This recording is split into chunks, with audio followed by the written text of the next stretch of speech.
Explaining the differences between hunting and poaching is something most hunters have had to do.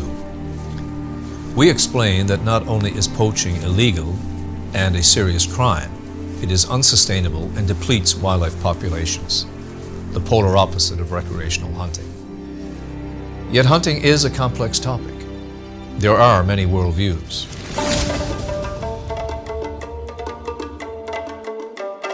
What about unregulated hunting that is not illegal in many countries, but which is often definitely unsustainable? Is it poaching?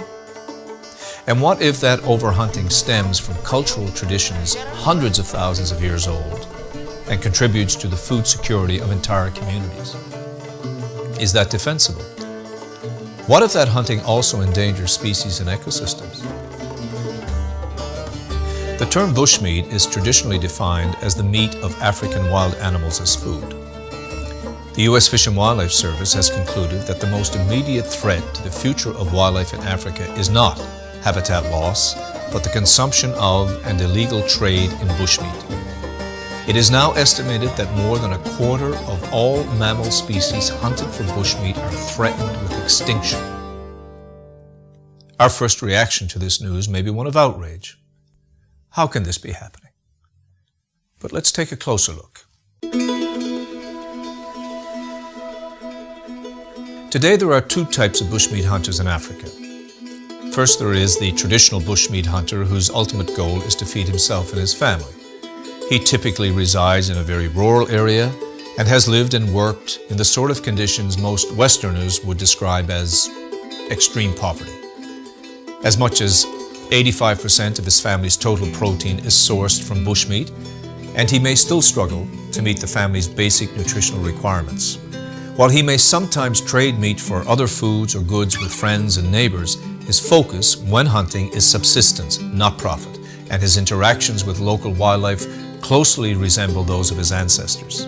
His choice of wild meats may not always coincide with the typical North American palate, but his primary motivations are universally understood. He does not have the luxury of choosing whether he would prefer a grocery store alternative. He hunts for food and he eats to live. There's also the commercial bushmeat hunter. Bushmeat has become big business, a luxury trade, and for this hunter, bushmeat is his livelihood. While some of the animals he kills may be used for subsistence, his primary motivation is income. He provides for himself and his family through organized, profitable, sometimes unregulated, and sometimes clearly illegal trade. He is less likely to live in as extreme poverty as the first hunter, though he's likely familiar with it. He kills in large numbers when possible, often during migrations when animals travel vast distances, at times leaving protected areas and straying onto community land where they may be killed without fear of legal consequences. The commercial hunter cleans and stacks his kills, often dozens or hundreds of carcasses awaiting pickup by his employer's agent to be transported across geographic and political boundaries. He in turn receives his weekly paycheck. Commercial bushmeat hunting forms the basis of a multi-billion-dollar international trade. The markets are not just African. An estimated 7,500 tons of bushmeat enters the European Union each year. North American numbers are harder to come by, but we know that it's becoming more common to find bushmeat, especially from primates, at clandestine markets in urban centers across the United States and Canada. We may not agree with either bushmeat hunter entirely, and we may feel inclined to judge the second hunter more harshly, but neither circumstance should lie outside our comprehension. International criticisms that don't offer viable solutions for African people will never solve the bushmeat crisis.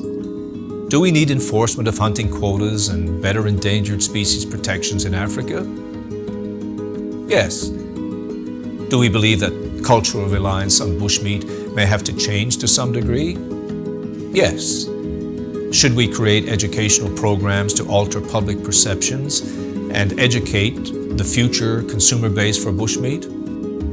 Yes, but above all else, we must address the concerns of average citizens who, like us, worry about providing for their families, yet who, unlike us, live in close proximity to Africa's wildlife and experience the many benefits and costs of this reality.